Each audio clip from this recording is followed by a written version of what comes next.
Hey, Aries, how's it going? I know you like it short and sweet and to the point.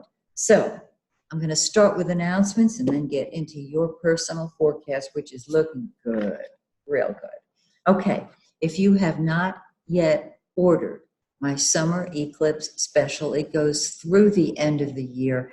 It deals with the 4 eclipses, the 2 retrogrades, Mercury retrogrades, the 6 full moons, and all the major aspects, all the major transits. All that information is on my website, MaxineTaylor.com. Now, some of you have taken advantage of my free offer, which is to send you a copy of your actual birth chart. It does not include the interpretation.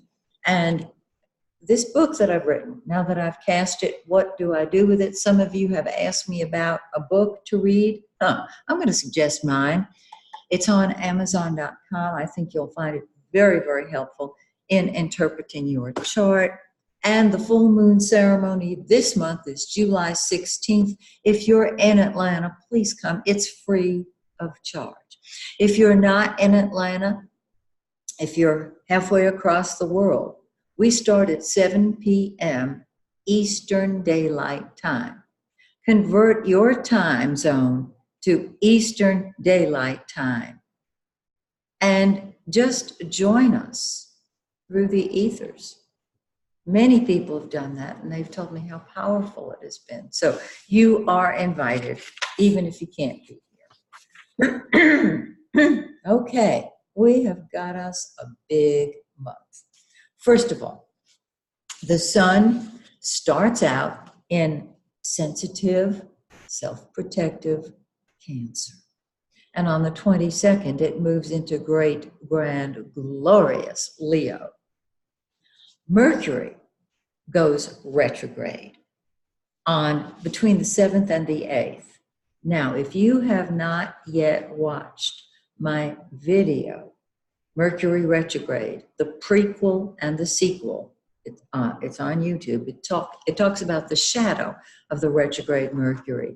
This will help you understand why you feel the effects of this retrograde Mercury a couple of weeks beforehand, before it goes retrograde, and 2 weeks afterwards.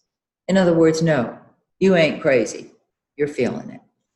Venus starts off the month, the first 3 days, in talkative, curious Gemini, and then it moves into Cancer, where it loves home and family and all things dealing with emotional security. And on the 27th, it leaps into great, grand, glorious Leo, and it's time for fun. And Mars is in Cancer for 1 day, and then it says, it's time to party, and moves into Leo on the 1st of the month.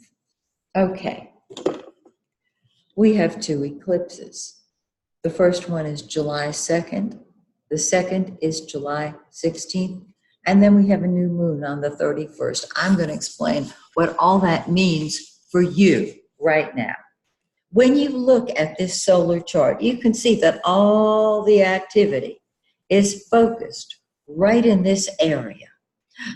We start with Venus. Venus is the planet of love and money.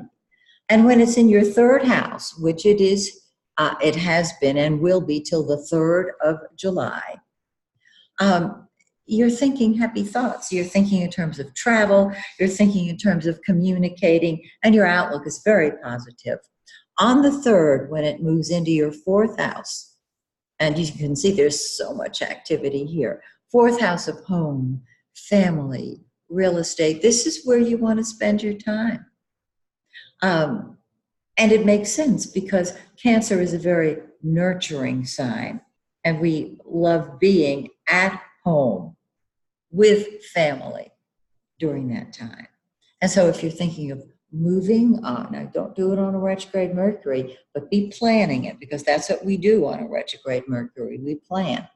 If you have a lot of to-do things on your to-do list, some of which you've started and maybe dropped, this is the perfect time with Mercury retrograde to finish it up, beautify your home, and enjoy the fruits of your labor. And then on the 27th, Venus moves into your fifth house. And honey, you are ready for fun. If you have kids, they're going to want your attention. Okay? Keeping in mind that we've got a couple more planets to talk about. Hang in there, Aries. By the way, Mars, planet of action and energy, is in your fifth house all month. And that's what comes first to you. Now, if you have kids, they come first to you. Well, actually, they come first to themselves, which means they have to come first to you. Okay? But it's time to throw yourself into all fun activities. What do you consider to be fun? Watching Netflix? Cool. Going to a sporting event? Cool. Movies? Yes. Dinner with friends? Yes. You get the picture. Okay, now the sun, the center of our solar system, lights up every house it is in. It's in your fourth house of home and family. Surprise. So is Venus and Mercury. And so the center of your life is home and family. And that it has been active for before July started. Okay? So home, family, real estate, etc. On the 22nd of the month, moves into the fifth house of fun. I hope you're thinking about what you want to do. Maybe a weekend away. The only thing I want to caution you about is Mercury retrograde. And here it is. It starts in your fifth house of fun and games. It's ready to play. And then on the 7th and 8th, right in that time period, it goes retrograde and backs up into your fourth house. So the wherever Mercury is what you think about and talk about. And so you're probably planning more fun activities, certainly thinking more about them. And on the 18th, when it moves back into your fourth house, you're back focused on family, back focused on home. And when Mercury is retrograde, the whole world is confused. You're not going to start any new projects. As I said, you're going to tie up the loose ends of unfinished projects. Then on the 31st till the 1st, right in that time period, July 31st, August 1st, Mercury goes direct. Now remember, we'll be in the shadow of the retrograde Mercury till August 15th. Watch that YouTube video that I did. It will explain it perfectly. Okay, so we've got fourth and fifth house, home and family, fun, fun, fun. Now let's talk about the eclipses, shall we? The first eclipse is on July 2nd, and it's in your fourth house of home and family and real estate. It's on the new moon, and wherever the new moon is, that's where the action starts. So you can see that this fourth house is really more than just important. It's the focus of this eclipse, and our eclipses are always strongest 3 to 4 months after they occur. So you can see where anything you start during this time period, if you haven't finished it, you'll pick up on it and finish it a few months from now.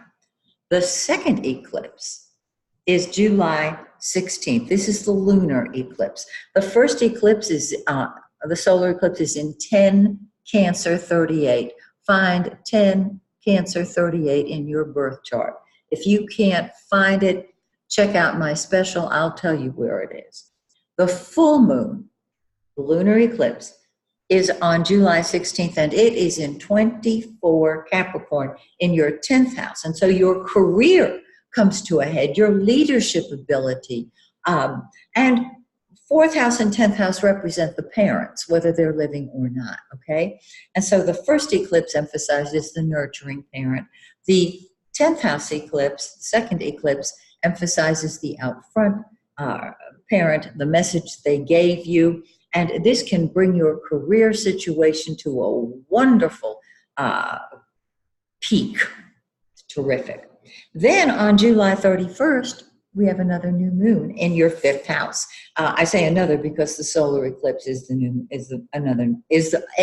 moon. Can you see the Mercury retrograde? My lips are not working as a team. Okay, so the new moon is on July 31st. And this is a time for fun, for enjoyment. Now, heads up. When Mercury goes retrograde on the 7th and 8th, it is right on top of Mars.